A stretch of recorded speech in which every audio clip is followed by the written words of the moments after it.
Hello दोस्तों, आप सभी लोगों का एक बार फिर से हमारे यूट्यूब चैनल टीवी देखे क्लासेस में स्वागत है।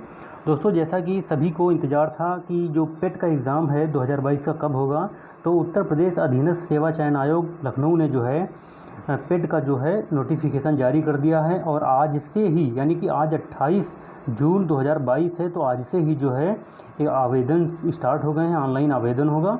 आवेदन स्टार्ट हो गए हैं, तो इसलिए आप लोग जो है इसमें बिल्कुल भी देरी मत कीजिए, आप लोग आवेदन शुरू कर दीजिए। तो आज हम इसी में डिस्कस करेंगे कि इस वीडियो में कि कब तक क्या प्रोसेस है और कैसा सिलेबस है, हमें कैसे तैयारी करनी है, इसके बारे में हम पूरा डिटेल में जानेंगे। तो प्रारंभिक अर्हता परीक्षा प्रिलिमिनरी टेस्ट जो है पेट जो है 2022 का होने वाला है। और ये जो है ऑनलाइन आवेदन और शुल्क जमा करने की जो तिथि है, प्रारंभ तिथि है, वो 28 जून है, यानी कि आज से है 28 जून 2022। और ऑनलाइन आवेदन शुल्क जमा करने की जो अंतिम तिथि है वो 27/7 है, यानी कि 27 जुलाई 2022 तक है। तो ये दोनों तारीख आप बहुत ध्यान से याद कर लीजिए कि आज 28 जून है और 28 जून से ऑनलाइन आवेदन पेट के शुरू हैं। और शुल्क जो अंतिम तिथि है जमा करने की या ऑनलाइन आवेदन करने की, वो 27 जुलाई है। और शुल्क समायोजन एवं आवेदन में संशोधन की अंतिम तिथि है 3/8/2022, यानी कि 3 अगस्त 2022 तक जो है इसमें संशोधन किया जा सकता है। तो आप लोगों को बहुत ही अच्छा, आप लोगों के पास समय है भी, इसलिए अच्छे से जो है आप लोग तैयार कीजिए। और एग्ज़ाम जो है लगभग सितंबर में होगा, सितंबर में ही इसकी एग्ज़ाम डेट दी हुई है, कभी भी आ जा सकती है। तो इसमें दिया गया है, विशेष कथन है कि उपर्युक्त विज्ञापन के सापेक्ष आवेदन व शुल्क जमा करने की अंतिम तिथि 27/7/2022 है। इस तिथि के बाद कोई आवेदन शुल्क स्वीकार नहीं किया जाएगा। अभ्यर्थी अपने आवेदन पत्र का प्रिंटआउट तब तक नहीं निकाल सकेगा जब तक कि उसके द्वारा जमा शुल्क का समायोजन बैंक द्वारा नहीं कर दिया जाता है। यानी कि अगर आपने फॉर्म भरा तो उसका कुछ प्रिंट निकालने के लिए समय लगेगा। और आगे है कि अभ्यर्थी द्वारा बैंक से शुल्क का समायोजन 27/7/2022 तक अथवा उसके पश्चात विलंबतः 7 दिवस के अंदर अर्थात 3/8/2022 तक अनिवार्य रूप से करा लिया जाए। इस अवधि में अभ्यर्थी अपने आवेदन पत्र में अनुमन्य विवरण को संशोधित भी कर सकता है, यानी कि अगर आपने कोई इन्फॉर्मेशन गलत भर दी है तो 3 अगस्त 2022 तक उसमें संशोधन कर सकते हैं। तो आगे जो है इसके बारे में पूरा दिया है कि प्रोसेस दिया है कि ऑनलाइन आवेदन आपको कैसे करना है, प्रारंभिक अर्हता परीक्षा की अनिवार्यता क्या है, तो ये सब जो है इसमें दिया है। और ये जो है वेबसाइट है upSSC.gov.in पर, इस पर जो है आप ऑनलाइन आवेदन कर सकते हैं। ऑफलाइन जो है स्वीकार नहीं किया जाएगा, ऑफलाइन नहीं होगा, ऑनलाइन ही एग्ज़ाम होगा। तो इसके बाद जो है आयोग की परिधि में आने वाले पद हैं, यानी कि जो पेट का एग्ज़ाम होगा, इस पेट के एग्ज़ाम से कौन कौन से जो है इसमें पद भरे जाएंगे, यानी कि जो समूह ग और ख और ग के भर्तियां जो होती हैं, तो इसमें जो है आपको इससे पद जो है इसमें भरे जाएंगे पूरा। तो आपको पेट जो है बहुत इंपॉर्टेंट है आपके लिए।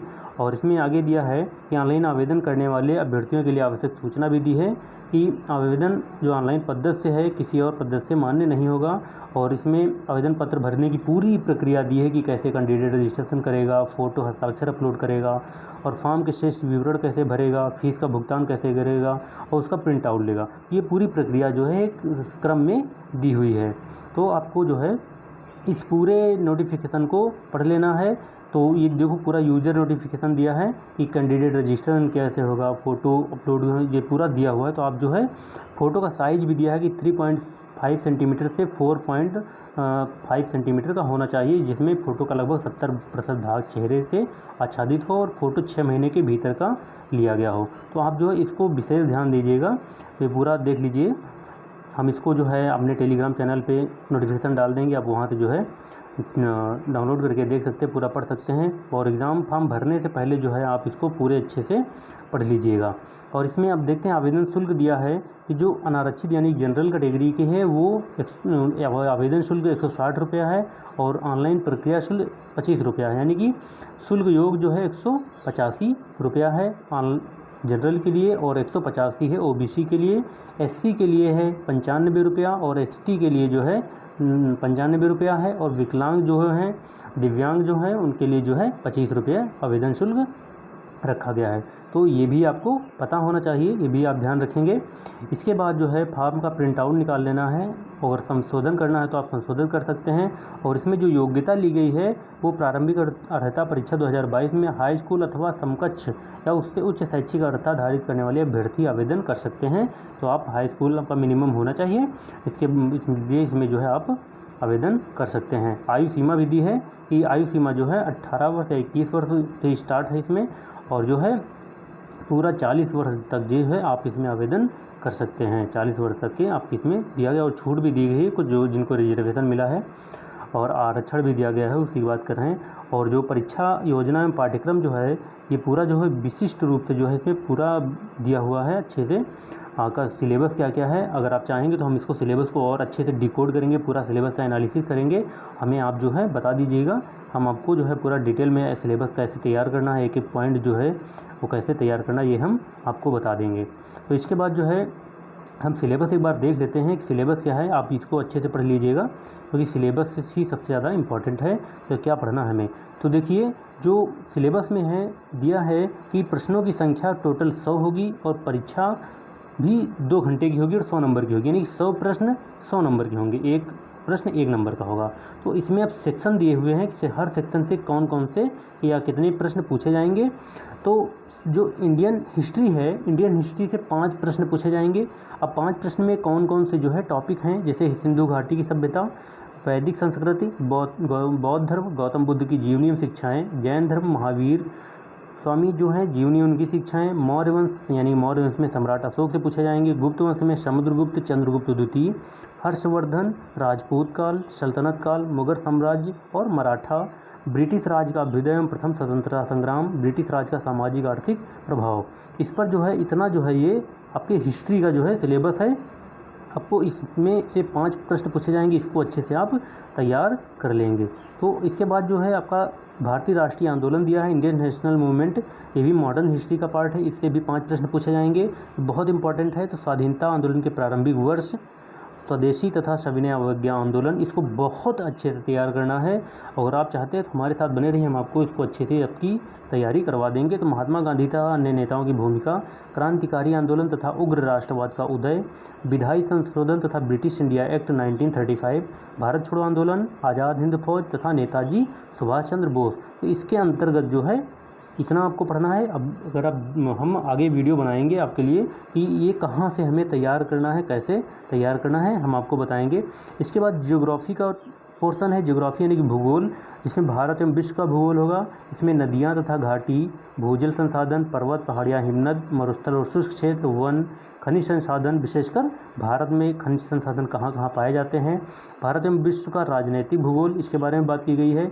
जलवायु तथा मौसम और टाइम जोन कितने में, पूरे विश्व में टाइम जोन कितने हैं, भारत में टाइम जोन कितने हैं, और हमारे यहाँ टाइम जोन क्या डिसाइड किया गया, मानक समय, जनसांख्यिकी, परिवर्तन तथा प्रवास, इसके बारे में बात की गई है। और इसके बाद अर्थव्यवस्था का सेक्शन है, इससे भी जो है तो हमने इसमें शायद डिस्कस नहीं किया कि 5 प्रश्न इसमें से पूछे गए, ज्योग्राफी से भी और अर्थव्यवस्था से भी जो है 5 प्रश्न ही पूछे जाएंगे। 5 प्रश्न इसमें से पूछे जाएंगे, जिसमें जो है भारतीय अर्थव्यवस्था 1947 से 1991 तक, जिसमें योजना आयोग तथा पंचवर्षीय योजनाएं ये आपको पता होनी चाहिए। मिश्रित अर्थव्यवस्था का विकास, निजी एवं सार्वजनिक क्षेत्र, हरित क्रांति, दुग्ध विकास एवं ऑपरेशन फ्लड, और बैंकों का राष्ट्रीयकरण तथा सुधार, इसमें से भारतीय अर्थव्यवस्था पूछा जाएगा। और 1991 में आर्थिक सुधार तथा उसके बाद की अर्थव्यवस्था में क्या परिवर्तन आए, क्या हुआ, और 2014 के पश्चात के आर्थिक सुधार, जिसमें से कृषि सुधार, ढांचागत सुधार, श्रम सुधार, आर्थिक सुधार और जीएसटी। इसमें से जो करंट है आपका क्योंकि इसमें योजनाएं भी आ जाएंगी कि सरकार ने 2014 के पश्चात इन सेक्टर में, इन क्षेत्रों में कौन कौन सी योजनाएं लागू की, इनमें सुधार के लिए, ये भी आप पूछा जाएगा।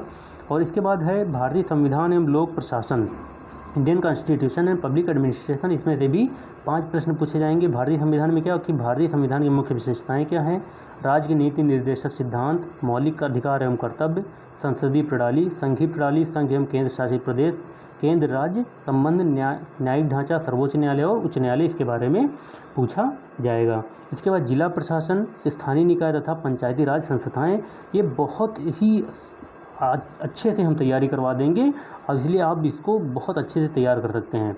हमारे साथ बने रहिए। बस आगे है सामान्य विज्ञान, सामान्य विज्ञान की तैयारी आप कैसे करेंगे, तो इसमें 3 सेक्शन आएंगे, फिजिक्स, केमिस्ट्री और बायो, और तीनों से जो है 5 प्रश्न पूछे जाएंगे। इसके बाद प्रारंभिक अंकगणित है, इसमें सिर्फ 5 प्रश्न पूछे जाएंगे, जिसमें पूर्ण संख्या, भिन्न तथा दशमलव, प्रतिशतता, साधारण अंकगणितीय समीकरण, वर्ग एवं वर्गमूल, घातांक एवं घात, औसत, ये मैथ के प्रारंभिक गणित के हैं। और उसके बाद हिंदी जो है, सामान्य हिंदी जो है, इससे भी 5 प्रश्न पूछे जाएंगे, जिसमें संधि, विलोम शब्द, पर्यायवाची शब्द, वाक्यांशों के लिए एक शब्द, लिंग, समुन्नत भिन्नार्थक शब्द, मुहावरे, लोकोक्तियाँ, सामान्य शुद्धियाँ, लेखक और रचनाएं, गद्य एवं पद्य, इससे 5 प्रश्न पूछे जाएंगे। तो ये सामान्य हिंदी का पोर्शन है। इसके बाद आगे हम सामान्य इंग्लिश पहुंचते हैं कि जनरल इंग्लिश क्या है, सामान्य अंग्रेजी, इसमें अंग्रेजी व्याकरण आएगा। अंग्रेजी व्याकरण में जितनी भी आपके पार्ट्स ऑफ स्पीच हैं ये सब पूछा जाएगा, और अपठित गद्यांश पर आधारित प्रश्न है, इसमें से भी 5 प्रश्न आएंगे।